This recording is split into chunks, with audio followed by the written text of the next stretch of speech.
People of the Most High, hear this. We live in an age where shadows call themselves light, where men declare themselves gods, and truth is traded for lies. But above the noise, above the chaos, above every throne and power, God is watching everything. Before the first breath of creation, before light pierced the darkness and the heavens were stretched out, there was one who saw all. Before time began, he knew the end from the beginning.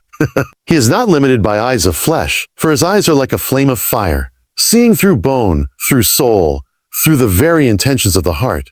He is the all-seeing one, and he does not miss a single thing. There is no thought that escapes him, no word spoken in secret that he does not hear, no tear that falls without his knowing. He is not like man who sees only what is on the surface. He does not need surveillance, satellites, or screens. Fully, perfectly, eternally, he sees the light and he sees the darkness. He sees the public show and he sees the private struggle. He sees the outward act and the inward motive behind it. He sees the proud heart cloaked in humility and the broken heart hidden behind laughter. We are a generation addicted to appearances, a people enamored with what is seen. We filter, we edit, we present, but God sees behind every filter. He sees the picture that was never posted, the thoughts that were never spoken, the motives that were never confessed. We fool each other, sometimes even ourselves, but we cannot fool him. If I go up to the heavens, you are there. If I make my bed in Sheol, you are there. There is no corner of existence that is outside his gaze. There is no shadow deep enough, no cave dark enough, no heart hardened enough to hide from his eyes.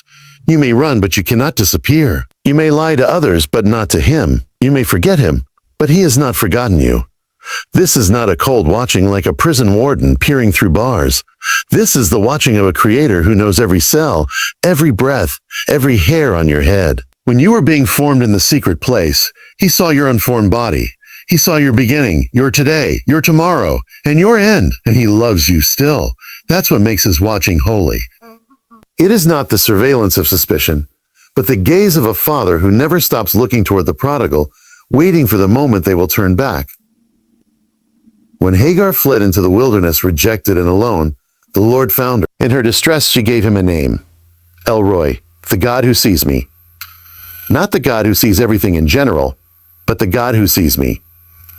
The God who sees the wanderer, the servant girl, the castaway. That name remains true. That revelation still stands. He is the God who sees you, your pain, your confusion, your searching. You may feel unseen by men, invisible to the world, but you are not invisible to him. He saw you when you were alone. He saw you when you were betrayed. He saw you when you kept going, even when your strength was gone. He saw the temptation you overcame and the one that overcame you. He saw your prayers when no one was listening, your worship when no one was watching, your repentance when no one knew you had sinned. He saw the cup of cold water you gave, the word of kindness you spoke, the choice to forgive when revenge would have been easier. He is the God who saw David in the pasture, not just Saul on the throne. He saw Gideon hiding in the winepress and called him a mighty warrior. He saw Peter in the boat, Levi at the tax booth, Mary at his feet. He sees not just where you are, but who you are becoming. Not just what you've done, but what he put in you before the foundation of the world. His watching is relentless, not to condemn, but to redeem, to call you out of hiding, to draw you out of darkness, to show you that even though no one else may notice, he does. Even though no one else may care, he does. His eyes are upon the earth, searching to and fro, looking for hearts that are fully his. And when he finds them, he strengthens them. It strengthens them. When he sees faith, he responds. When he sees surrender, he moves. When he sees the blood of the Lamb on the doorposts of a heart, he passes over with mercy. He is not watching in ignorance. He is not distant. He is not distracted. He sees it all. There is a throne above every throne, a court above every court, and a judge above every judge. He is not elected. He cannot be impeached. His authority does not waver with the times or bend with the opinions of man. His name is holy. His standard is perfect, and his gaze is fixed upon the works of men. Every soul that walks the earth, from kings to beggars, from prophets to prisoners, lives beneath his eyes, and no one will escape the moment when the record is opened, when the scales are brought out, and when every life is measured. The world has forgotten the fear of the Lord. It has traded reverence for relevance, repentance for tolerance, and obedience for self-expression. We call evil good and good evil. We exalt pride and mock humility. We build monuments to rebellion and tear down the altars of righteousness. But God is not mocked. He sees, he weighs, and he remembers. We are not judged by trends, by polls, by what is politically correct or socially celebrated. We are judged by truth, unchanging, eternal, unshakable truth. The ancient empire of Babylon once stood proud, its towers reaching to the heavens, its rulers feasting in blasphemy, using the holy vessels of God to toast to their idols. But as they laughed and drank, a hand appeared and wrote words on the wall. Mean, mean, mean, tekel upharsin. Numbered, weighed, and divided. That very night the kingdom fell, for God had watched, God had waited, and then God had acted. The same God who judged Babylon watches the nations even now. Each life will give an account. Not just for actions, but for every idle word, every secret desire, every hidden thought. The court of heaven does not deal in rumors or speculation. It deals in reality. The books that will be opened are not fiction, they are records. They bear the truth of every moment we lived, even the ones we forgot. In a world that says, do what you want, heaven still says you are accountable. There is a sobering weight to the truth that God is not only loving, but just. His mercy is real, but so is his judgment. He forgives, but he also corrects. He is the good shepherd, but he is also the righteous judge. And in his court, there are no bribes, no backdoors, no manipulation. There is no spinning the story, no hiding the evidence, no claiming ignorance. The only thing that will matter on that day is what was true, what was written, what was lived, what was real. Cahn thought his crime was hidden, that the blood he spilled in the field would be absorbed by the ground and forgotten. But the Lord came to him and said, "What have you done? Your brother's blood cries out to me from the ground. The earth may bury evidence, but it cannot bury truth. Heaven hears the cries of injustice. Heaven sees the corruption that men try to cover. Heaven does not forget what earth tries to erase." The leaders of this age, the influencers, the entertainers, the politicians, the pastors, the teachers, none are exempt. With great influence comes great responsibility, and with responsibility comes divine scrutiny. Every word spoken from a pulpit, every policy signed into law, every soul led astray, every truth compromised to gain applause, none of it escapes the one who judges rightly. He is not impressed by titles. He is not swayed by popularity. He is not blinded by the performance of men. Accountability is not just for the wicked. It is for the righteous. For judgment begins in the house of God. He will hold his people to account for the light they were given, for the word they received, for the spirit they ignored. He will not tolerate hypocrisy cloaked in religious garments. He will not excuse apathy in the name of balance. He will not overlook compromise in the name of relevance. If salt loses its saltiness, it is thrown out. If the watchman sees the sword and does not sound the alarm, the blood is on his hands. We are not just responsible for what we do, we are responsible for what we were called to do and didn't. The gifts left buried, the warnings unspoken, the love withheld, the truth avoided. Every opportunity rejected to stand for what is right when it was easier to stay silent. There is a weight to that calling, a seriousness to that stewardship, because God is not absent in our decisions. He watches with the eyes of eternity, not just the eyes of today. We may think no one sees. We may believe our moments of silence, our acts of cowardice, our choices of convenience over conviction are buried by time. But God remembers. He weighs. He knows when a man stands when it costs him everything and when he bows to gain the world, but loses his soul. There is a comfort deeper than emotion and stronger than circumstance. It is not found in applause, in wealth, or in recognition. It is found in the quiet truth that the eyes of God are upon the righteous. In a world that overlooks what is good and praises what is evil, there is one who sees clearly. When your faithfulness is ignored, when your righteousness is ridiculed, when your obedience seems to bring no earthly reward, he sees, he records, he remembers, he honors. In the midst of a culture that exalts spectacle, the righteous often walk in silence. They make decisions in the secret place. Watchful. They forgive when they are wronged, speak truth when it costs them, pray when no one knows, and choose purity when temptation knocks loudest. The world does not applaud these things. Often, it mocks them. But God, the righteous judge, watches every act of quiet obedience. He sees the one who turns off the screen in the face of impurity. He sees the one who walks away from the bribe.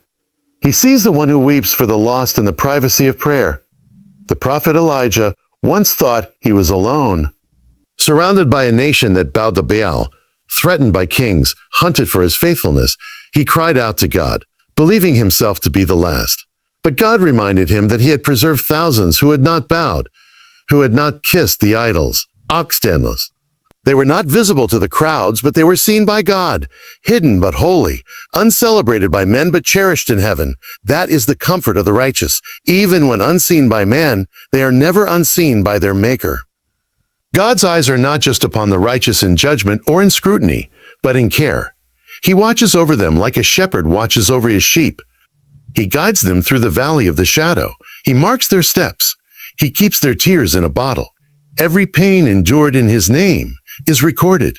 Every cross carried is noted. Every burden borne in faithfulness is counted, and there is nothing done for him that will be forgotten. When the widow placed her 2 coins into the temple treasury, it was not the religious elite who noticed. It was not the wealthy, nor the scribes. But Jesus saw. He pointed her out. He declared that she had given more than all the others, for she gave out of her lack. The righteous often give more than the world will ever see. More time, more tears, more faith.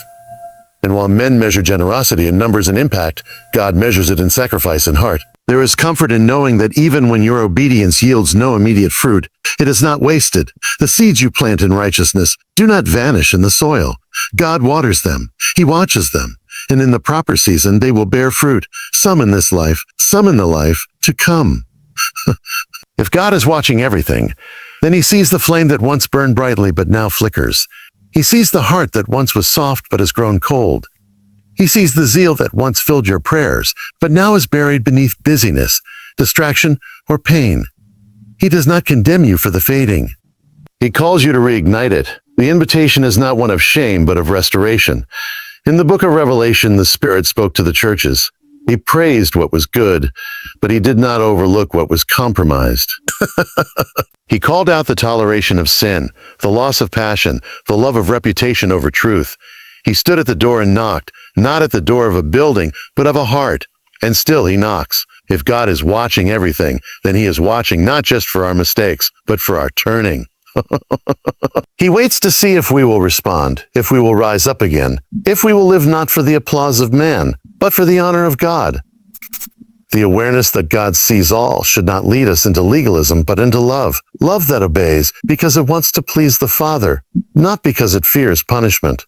Love that lays down its own will, not to earn favor, but because it has already received mercy. The one who knows that God is watching everything understands that nothing is wasted, no tear, no struggle, no hidden act of faithfulness.